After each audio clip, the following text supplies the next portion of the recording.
Hello sir. Sir I know कि आप investments करते हैं सर, लेकिन आज मैं ये जानने आया हूँ कि आप लॉन्ग टर्म इन्वेस्टमेंट्स के लिए आपकी गो टू मंत्रास क्या है जिसके हिसाब से सक्सेस हो सकती है। सो हमें गो टू मंत्रास किसी के लिए फिक्स नहीं हो सकते। हर किसी को अपने डिवाइस करने हैं और फॉलो करने हैं। बट मैं जो हूँ वर्ल्ड के 4 इंस्पिरेशनल जो लीडर्स हैं उनके 4 कोट्स को वैल्यू करता हूँ और उनको फॉलो करता हूँ। पहले मैं आज आपको उन्हीं को समझाऊंगा, उन कोट्स को in relation to equity market, और ये मेरा अपना पर्सनल तरीका है समझने का। And I am not saying कि आप किसी और को भी फॉलो कर सकते हो, किसी दूसरे रोल मॉडल को कर सकते हो। It depends on you. ठीक है, अब आप मेरे को एक चीज बताइए। अभी आप स्क्रीन पे फर्स्ट कोट देखेंगे, आप इस पे पढ़ के ये बताइए आप इससे क्या समझते हैं। सर ये तो फेमस पर्सन स्टीव जॉब्स जो एप्पल कंपनी के फाउंडर है उनका होता है थिंक डिफरेंट।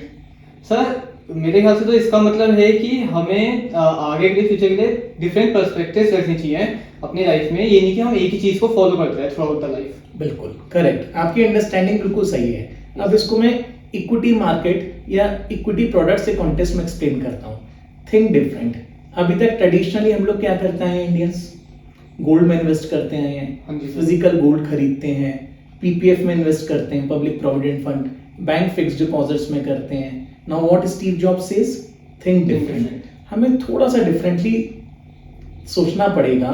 अब फॉर एग्जांपल डिफरेंट क्या चीज हो गई आज के कॉन्टेक्स्ट में, थोड़ा सा मार्केट लिंक हम इक्विटी में सोच सकते हैं कि भाई हमें अपना कुछ अमाउंट जो है हम इक्विटी में इन्वेस्ट कर सकते हैं। तो दिस इज थिंकिंग डिफरेंटली। तो हमें अपना माइंडसेट जो है चेंज करना है। जो अब तक हमारे ट्रेडिशनल प्रोडक्ट्स थे उनमें, मैं ये नहीं कह रहा आप मत करो इन्वेस्ट, उनमें इन्वेस्ट करो, बट कुछ थोड़ा बहुत पैसा you start investing in new products, new generation products. Correct. Yes sir. अब आप सेकंड कोड देखिए। सर सेकंड क्वेश्चन तो द फेसबुक फाउंडर का है, मार्क ज़करबर्ग का। The biggest risk is not taking any risk. Sir I think इसका मतलब है कि रिस्क लेने से ही आगे की अपॉर्चुनिटीज खुलती हैं। अगर एक बार रिस्क नहीं लेंगे तो हम एक जगह बंद के रह जाएंगे। बिल्कुल। अब देखो इसको, अब इसको भी मार्केट से रिलेट करते हैं। पहली बात तो मैं आपको बता दूं, nobody has become millionaire by investing in fixed deposits. Correct. या तो कोई देखो होगा, आपने पास्ट देखा होगा, अपने आप एक्सपीरियंसेस भी देखते होंगे, या तो किसी ने रियल एस्टेट में पैसा अर्न किया है, इन्वेस्ट किया है, किसी ने इक्विटी मार्केट में किया है, किसी ने बिजनेस से बहुत अर्न किया है। तो बेसिकली आपका किसी भी बंदे ने कोई एफडी में इन्वेस्ट करके कोई उसको कंपाउंडिंग या बहुत ज्यादा कंपाउंडिंग ग्रोथ नहीं मिली है। करेक्ट। तो इसके लिए हमें रिस्क तो लेना पड़ेगा।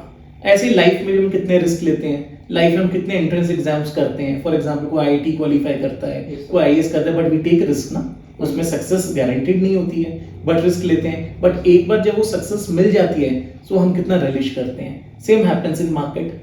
अगर हम अपने ट्रेडिशनल प्रोडक्ट्स की बजाय थोड़ा बहुत रिस्क लेते हैं, एक कैलकुलेटेड रिस्क लेते हैं और नए प्रोडक्ट्स में इन्वेस्ट करते हैं, इक्विटी मार्केट में इन्वेस्ट करते हैं, म्यूचुअल फंड्स में इन्वेस्ट करते हैं जिनमें थोड़ा सा रिस्क एलिमेंट होता है, मार्केट लिंक्ड होते हैं, बट आप देखिए जब वो अप्रिशिएट कर जाते हैं over a period of 10-15 years, तो हम लोगों की कितनी वेल्थ ग्रो हो जाती है। तो इसको मैं हमेशा फॉलो करता हूँ।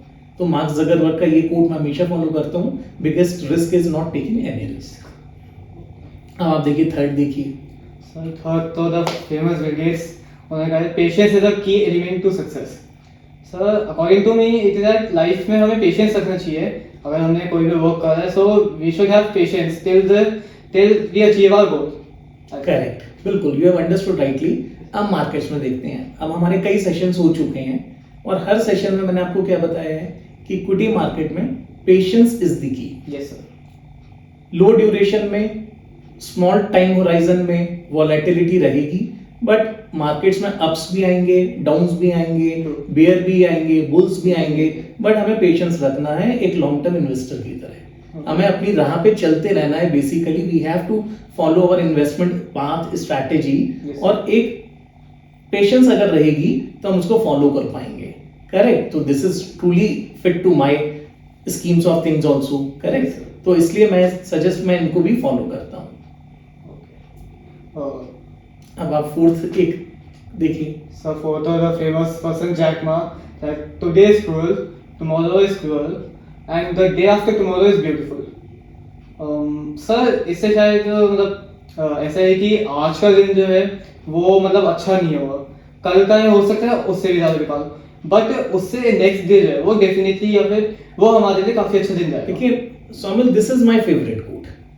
अभी आपने लास्ट 3-4 इयर्स में क्या देखा है कि सिर्फ मार्केट को बढ़ते हुए ही देखा है, अभी नीचे नहीं आया है। Yes sir. तो ये कोट जो है आज के कॉन्टेक्स्ट में थोड़ा सा इरेलेवेंट हो जाता है, बट मार्केट वन वे तो कभी चलता नहीं है, हाँ। कभी बुल्स आते हैं कभी बेयर आते हैं। Yes, sir. अब इस कोट से हम क्या समझते हैं, हम देखिए जब फॉलिंग मार्केट होता है Yes, तो sir. क्या होता है, आज आपने 100 रुपीज इन्वेस्ट किया, मे बी वो 95 हो गया, 98 हो गया, 99 रुपीज हो गया, वॉट एवर इट इज, तो आपको बहुत बुरा लगेगा because you have lost your money.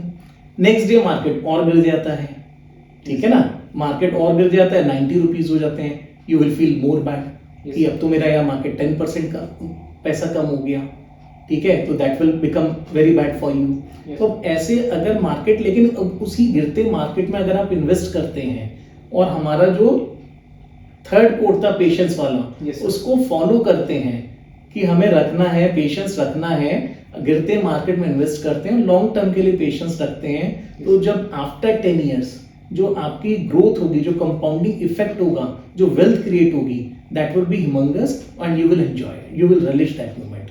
तो मैं बेसिकली ये मेरे चारों इंस्पिरेशनल लीडर्स हैं जिनके मैं कोट्स को अपने मतलब आई मीन मार्केट्स में फॉलो करता हूँ। Yes, sir. और जब भी कोई इस टाइप का सिचुएशन आता है तो मैं इस तरह ही इनको फेस करता हूँ। Okay sir, call it now. Thank you. Thank you sir.